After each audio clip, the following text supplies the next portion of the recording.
हे यो science forms. तो आज के इस वीडियो में हम बात करने वाले डायबिटीज़ मेलाइटिस के पार्ट 2 के बारे में। अगर आपने मेरा डायबिटीज़ मेलाइटिस का पार्ट 1 नहीं देखा है तो अभी जो डिस्क्रिप्शन बॉक्स में आपको उसकी लिंक मिल जाएगी, आप जाके उसे देखें ताकि आपको ये डायबिटीज़ मेलाइटिस पार्ट 2 आराम से समझ में आए।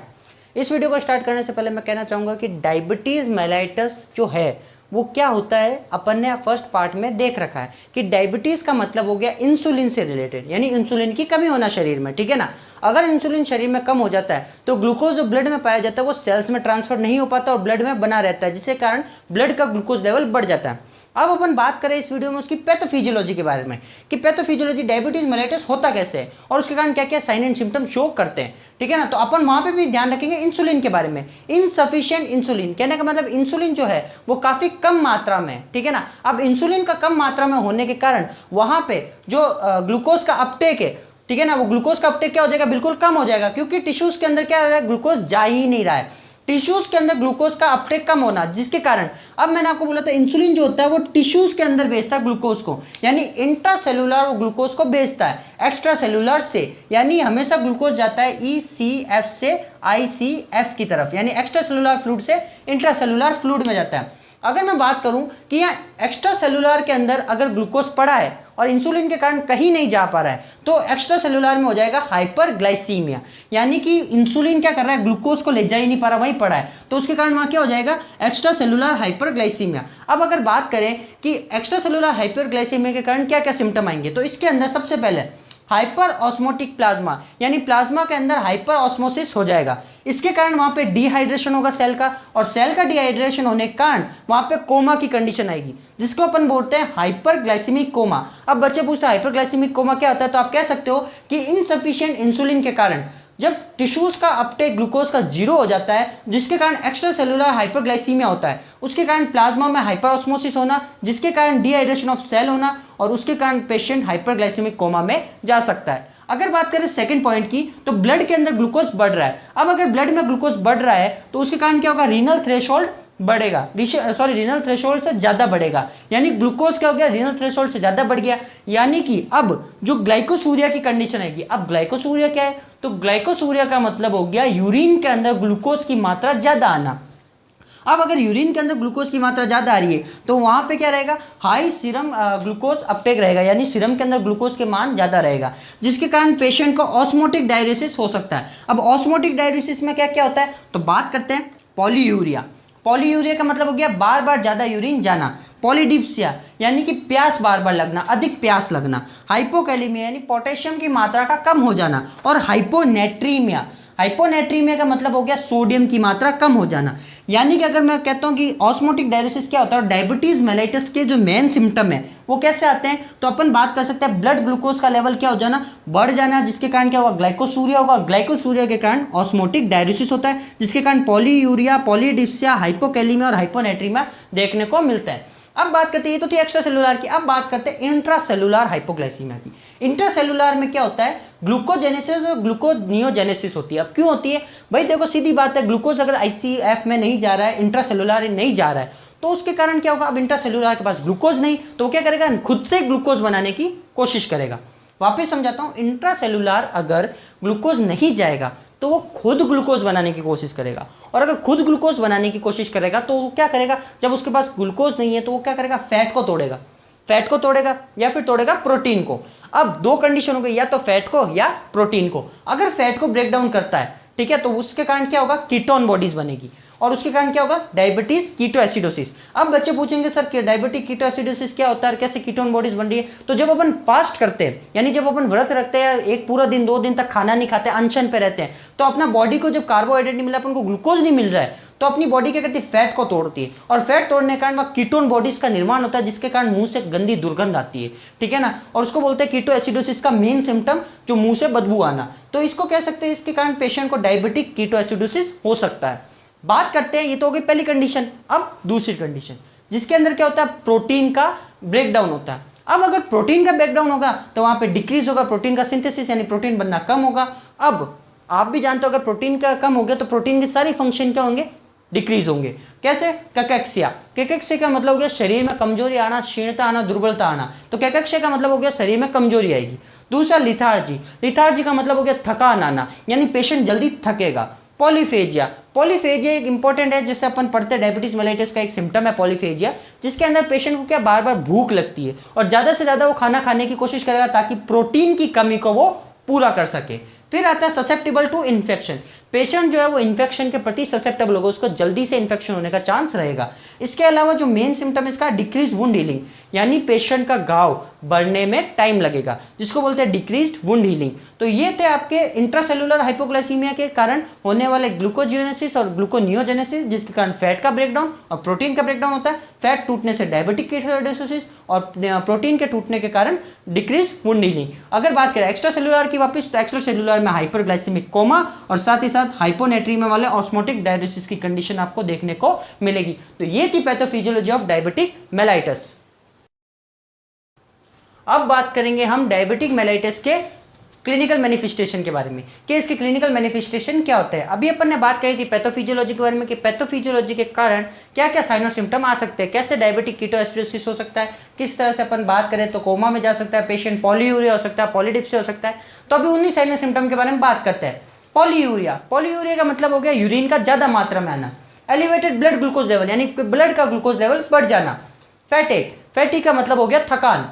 पॉलीडिप्सिया यानी कि ज्यादा प्यास लगना। कोमा या कीटोएसिडोसिस, यानी पेशेंट के मुंह से कीटोएसिडोसिस दुर्गंध आना, या कोमा, पेशेंट कोमा में जा सकता है, जिसको बोलते हैं डायबिटिक कोमा। डिजीनेस, यानी कि पेशेंट को चक्कर आना या उसका जी खराब होना। डिक्रीज मेटाबॉलिज्म, पेशेंट का मेटाबॉलिज्म खराब हो सकता है। पॉलीफेजिया, पॉलीफेजिया का मतलब हो गया ज्यादा भूख लगना। अगर उसका मेटाबॉलिज्म कम हो रहा है प्रोटीन के कारण, उसका एनर्जी जो प्रोटीन से बन रही है, फैट से बन रही है, तो पेशेंट ज्यादा से ज्यादा खाना खाने की कोशिश करेगा। इचिंग, स्किन पे बार बार इरिटेशन होना। डेवलपिंग इन्फेक्शन, पेशेंट को इन्फेक्शन होने के चांसेस ज्यादा रहेंगे क्योंकि उसका वुंड यानी घाव वापस जल्दी भरेगा नहीं।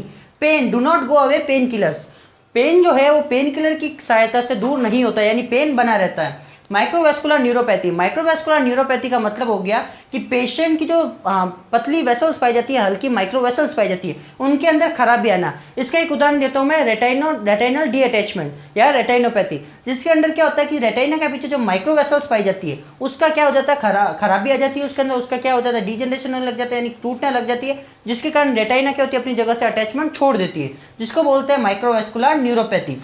स्लो वुंड हीलिंग, यानी कि घावों का जल्दी सही नहीं होना या वुंड का हील नहीं होना, या साथ ही साथ स्लो हील होना। Absence of menstrual cycle. अब बात करते हैं स्क्रीनिंग की कि स्क्रीनिंग क्या होता है, यानी पेशेंट को जब भी अपन टेस्टिंग करते हैं तो उससे पहले अपन को पता होना चाहिए कि पेशेंट की जो ग्लूकोज की नॉर्मल वैल्यू कितनी होनी चाहिए। अगर बात करें फास्टिंग ग्लूकोज की, यानी पेशेंट ने अभी खाना नहीं खाया है, तो पेशेंट ने खाना जब नहीं खाया तो उसकी नॉर्मल वैल्यू 110 mg/dl या 6.1 मिलीमोल पर लीटर के अकॉर्डिंग होती है। बात करें इम्पेयर्ड या ग्लूकोज टॉलरेंस टेस्ट के अंदर, उसकी नॉर्मल वैल्यू रहती है 110 से 125 या 6.1 से 6.9 मिलीमोल पर लीटर। अगर बात करें ओवर डायबिटीज के अंदर कि पेशेंट को डायबिटीज के अंदर कितनी वैल्यू रह सकती है, तो 116 mg से ज़्यादा वैल्यू, ठीक है, तो वो पेशेंट किसके अंदर माना जाएगा, डायबिटीज में। अगर पेशेंट की वैल्यू मिलीमोल में बताऊं तो 7.0 मिलीमोल पर लीटर हो तो वो डायबिटीज का पेशेंट माना जाता है। कहने मतलब आपको ध्यान रखना है कि जब पेशेंट ने खाना नहीं खाया तो उसकी ओवरऑल नॉर्मल वैल्यू 110 mg/dl से कम और 6.1 मिलीमोल पर लीटर से कम होती है। बात करते हैं 2 hours after OGTT, oral glucose tolerance test के बाद अगर उसकी नॉर्मल वैल्यू कितनी रहनी चाहिए, 140 mg/dl से कम या 7.8 मिलीमोल पर लीटर से कम।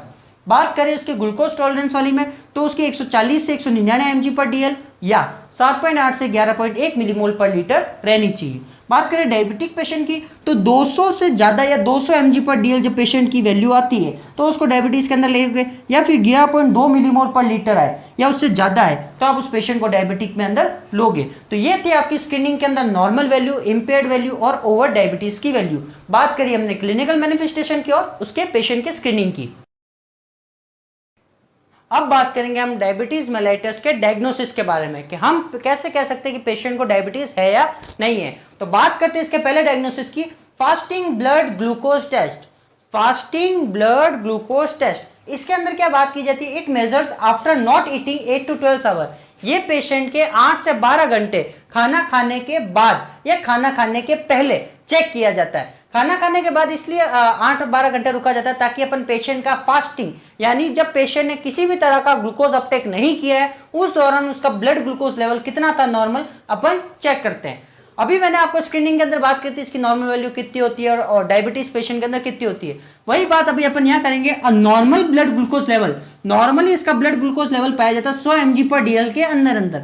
लेकिन अगर fasting blood glucose level 126 mg 126 mg/dl से ज्यादा है तो उसका मतलब पेशेंट को डायबिटीज है, और इसका सैंपल लिया जाता है फिंगर टिप्स के द्वारा। फिंगर टिप्स यानी पेशेंट की अंगुली से फिंगर टिप्स अपन ब्लड लेते हैं और उसको फिर अपन चेक करते हैं किसके लिए, ग्लूकोज लेवल टेस्ट करने के लिए। वापस अगर बात करें फास्टिंग ब्लड ग्लूकोज टेस्ट का नॉर्मल लेवल रहता है 100 mg/dl के अंदर, लेकिन अगर पेशेंट का वो वैल्यू 126 mg/dl या उससे ज्यादा आ रही है, कहने का मतलब पेशेंट को उस टाइम डायबिटीज है। बात करें सेकंड की random blood glucose test. Random blood glucose test किया जाता है पेशेंट के पूरे दिन में, कभी भी आप रैंडमली आप उसका ब्लड ग्लूकोज टेस्ट करो तो, यानी आपने एक पेशेंट को कभी भी पूरे दिन के अंदर किसी भी टाइम पे अपन ने एक बार पेशेंट का ब्लड ग्लूकोज लेवल टेस्ट किया और उस टाइम अगर ग्लूकोज का लेवल 200 mg/dl या उससे ज्यादा आता है या साथ ही साथ उसमें डायबिटीज के सिम्टम्स शो हो रहे हैं, तो उसका मतलब हो गया उसको डायबिटीज मेलाइटस है। वापिस अगर मैं बताऊं तो रैंडमली आपको पूरे दिन के अंदर पेशेंट का एक बार आपको सैंपल लेना है, सेम वही मेथड यूज करते हैं फिंगर टिप्स या ब्लड से, और उसके बाद आपका अगर लेवल 200 mg/dl से ज्यादा आ रहा है तो कहने का मतलब पेशेंट को डायबिटीज है। बात करें तीसरे मेथड की तो ग्लाइसेटेड हेमोग्लोबिन A1C टेस्ट।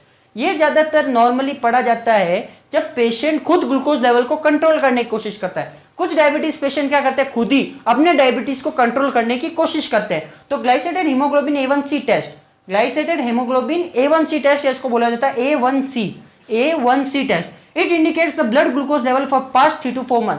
इसमें क्या होता है, पेशेंट का पिछले 3 या 4 महीने तक का ग्लूकोज लेवल टेस्ट किया जाता है, जिसके अंदर उसकी नॉर्मल वैल्यू 4 to 6% आनी चाहिए। It is done for checking control on diabetes. Patient इसको इसलिए चेक कर रहा था कि क्या उसने अपने घर पे रहते हुए नॉर्मली एक्सरसाइज और अदर मैनेजमेंट यूज करते हुए क्या उसने अपना हीमोग्लोबिन जो अपन कह सकते हो जो इसका ग्लाइसेटेड हीमोग्लोबिन A1C टेस्ट पास किया या नहीं किया। अगर वो उसको पास कर लेता है इसका मतलब वो डायबिटीज मेलाइटस को कंट्रोल में रख रहा है। अगर वो नहीं कर पाता पास, उसका मतलब उस पेशेंट को डायबिटीज है। तो ये थी अपन ने बात की डायग्नोसिस के अंदर fasting blood glucose test, random blood glucose test और ग्लाइसेटेड हीमोग्लोबिन A1C टेस्ट। अब बात करेंगे हम डायबिटीज मेलाइटस के अंदर जो चौथा पॉइंट था डायग्नोसिस का, उसके बारे में कि और कैसे अपन उसको डायग्नोस कर सकते हैं। तो ओरल ग्लूकोज टॉलरेंस टेस्ट, जिसको अपन बोलते हैं OGTT। अभी आपने उसकी स्क्रीनिंग में नॉर्मल वैल्यू देखी थी, ठीक है ना। तो OGTT के अंदर अपन ज्यादातर ये सेंसिटिव टेस्ट है, ठीक है ना। ये क्या होता है, नॉर्मली रिकमेंड नहीं किया जाता पेशेंट को। नॉर्मली अपन क्या करते हैं, फास्टिंग ब्लड ग्लूकोज टेस्ट उसको रिकमेंड करते हैं, क्योंकि क्या ये इनकन्वीनियंट होता है। बात करते हैं इसके फिफ्थ डायग्नोसिस टेस्ट की, यूरिन और सीरम कीटोन टेस्ट। अब मैंने बताया था आपको पैथोफिजियोलॉजी में कि कीटोन टेस्ट अपन इसलिए करते हैं ताकि अपन कीटोन बॉडीज का पता कर सके। और कीटोन बॉडीज कैसे बनती है, जब शरीर में ग्लूकोज का लेवल कम हो जाता है तो अपन क्या करते हैं, जो अपनी बॉडी है वो फैट को क्या करती है, ब्रेक डाउन करती है, जिसके कारण उसमें कीटोन बॉडीज बनती है। तो अपन जो पेशेंट होते हैं जिनको हाइपोग्लाइसीमिया हो रखा, उनके अंदर अपन यूरिन और सीरम के अंदर कीटोन का टेस्ट करते हैं, जिसको बोलते हैं यूरिन और serum ketone test. Other test की अगर मैं बात करूं तो glomerular filtration test, BUN blood urea nitrogen, GFR का फुल फॉर्म हो गया ग्लोमेरुलर फिल्ट्रेशन रेट। उसके अलावा बात करूं बन का तो ब्लड यूरिया नाइट्रोजन। अगला बात करूं क्रिएटिनिन क्लियरेंस टेस्ट, ठीक है। इस तरह के अलग अलग टेस्ट किए जाते हैं। इसके ऊपर अपन बाद में अदर वीडियोस के अंदर चर्चा करेंगे कि ये टेस्ट के अंदर क्या क्या होता है। कॉम्प्लिकेशन की अगर बात करें तो कॉम्प्लिकेशन में अगर कार्डियोवास्कुलर में देखो तो काफी तरह के उसके अंदर कोरोनरी आर्टरी डिजीज होने के चांस रहते हैं, जिसको बोलते हैं CAD, ठीक है ना, जिसके बारे में अपन ने अपने पिछले कई वीडियो के अंदर बात करी थी। फिर उसके अलावा उसमें हाई कोलेस्ट्रॉल लेवल देखा जा सकता है। नर्व डैमेज के अंदर बात करें तो पेशेंट को नमनेस रह सकती है, जिसके कारण उसको डिजीनेस भी हो सकता है, साथ ही साथ उसको कई जगह पेन महसूस भी हो सकता है। फुट डैमेज की बात करें तो जो डायबिटीज का पेशेंट होता है उसके पांव ज्यादा डैमेज होते हैं। अगर वहां पे किसी तरह के कट्स होते हैं तो वहां पे घाव बढ़ता नहीं है, पस फॉर्मेशन हो सकता है, जिससे वहां पे गैंग्रीन हो सकता है। साथ ही साथ ब्लिस्टर फॉर्मेशन भी पांव पे पाया जाता है। बात करें किडनी डैमेज की तो किडनी के अंदर पेशेंट को ज्यादातर डायलिसिस कराने की जरूरत पड़ सकती है। साथ ही साथ kidney transplant KT, kidney transplant की जरूरत पड़ सकती है, क्योंकि उसके अंदर क्रिएटिनिन का लेवल क्या होता है, हाई हो जाता है, जो कि एक तरह का नाइट्रोजिनस वेस्ट है। रेटिनोपैथी के अंदर पेशेंट को ब्लाइंडनेस पाई जा सकती है। साथ ही साथ ब्रेन डैमेज भी पेशेंट को हो सकता है, जिसके कारण उसको अल्जाइमर नामक डिजीज भी आ सकती है। तो यहाँ हमने बात करी डायबिटीज मेलाइटस के oral glucose tolerance test, urine serum ketone test, इसके अलावा अदर टेस्ट के अंदर GFR BUN glomerular filtration rate, blood urea nitrogen test, creatinine clearance test. इसके अलावा अपन ने बात करी कॉम्प्लिकेशन की, तो अपन ने ये बात करी किस तरह से ये और डिजीज को कॉम्प्लिकेट कर सकता है। तो आज के इस वीडियो में हमने बात करी कि डायबिटीज मेलाइटस के क्या क्या पैथोफिजियोलॉजी रहती है और क्या इसके कॉम्प्लिकेशन और साइन और सिम्टम रहते हैं। अगले वीडियो में हम बात करेंगे कि क्या इसका मैनेजमेंट रहता है, कैसे अपन इसको मैनेज कर सकते हैं। अगर आपको मेरी आज की ये वीडियो पसंद आई हो तो इसको लाइक करें, अपने दोस्तों के साथ शेयर करें और साथ ही साथ मेरे चैनल को सब्सक्राइब करें और बेल वाला आइकन जरूर दबाएं। Thank you.